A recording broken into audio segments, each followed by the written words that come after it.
Hey folks, I want to take a couple minutes to talk about the book review that is due this week in week 5. The week 4, if you go back to the discussion, go back to the materials there and look at the link for book review guidelines and rubrics, it has the list of books that are authorized for this week's book review. You also have The Murder of Helen Jewett to read. That book is for your discussion post this week. So, a couple of books that have to be read this week, or as one of my old professors used to say, it's only a lot of reading if you actually do it. Take it for what it's worth. I'll leave that up to you.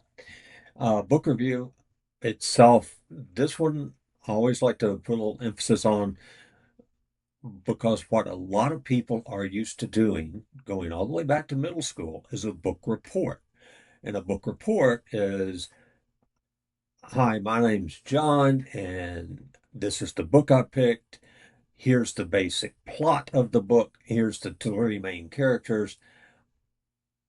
I like this book or I didn't like this book. And that's about the depth of analysis of a book report. What you're being asked to do this time is a book review.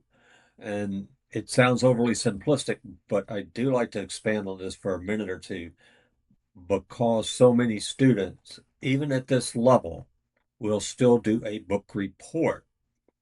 And then they're like puzzled, I think is a polite word, when they get the score back and they see that they got a lot of partially meets and does not meets, uh, and they were expecting exceeds. So there's always some emotion around that, and I'd like to maybe get ahead of that for some people.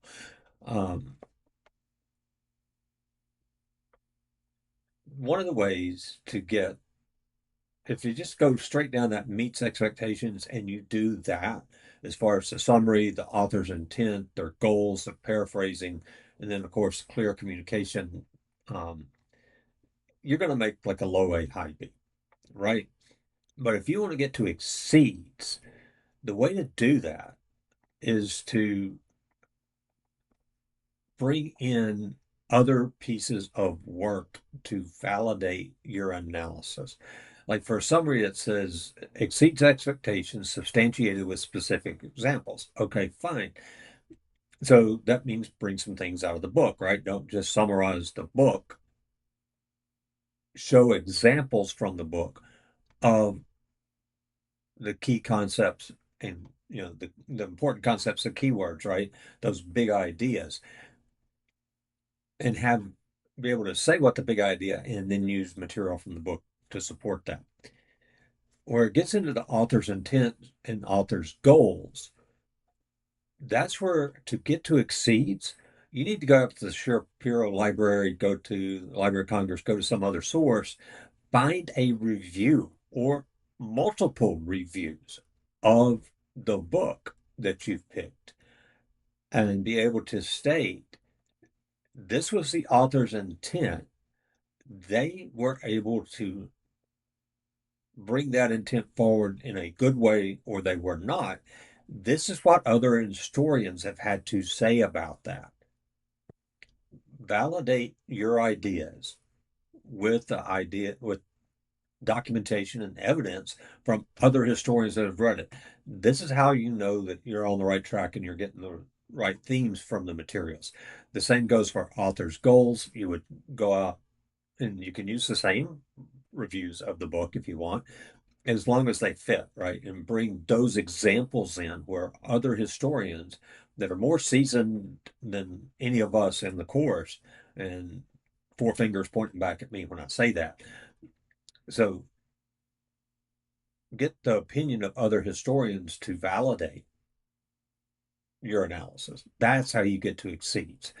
If you choose not to do that, it's going to be extremely difficult and complicated to get to exceeds. Um, and again, paraphrasing, be able to break those concepts down, not just here's the book, but the concepts that the author was trying to bring forth. Break those down, drop examples in there, the brief ones, And look, that is a lot to get done in 3 to 5 pages. And obviously, the title page doesn't count against the page count, and bibliography wouldn't either. But 3 to 5 pages of analysis and text, that's a lot to get in there. So you need to do your best editing job, and any idea that you bring in that's not directly in support, then I would really look at eliminating that. You know, you're writing this book review and you end up on page 6. I would tell you go back in and see where the fluff is and see what you can cut out. Um, that's my opinions for the week on this assignment. Thanks for checking in. And if you have any questions, shoot me a note, m.caldwell@snhu.edu.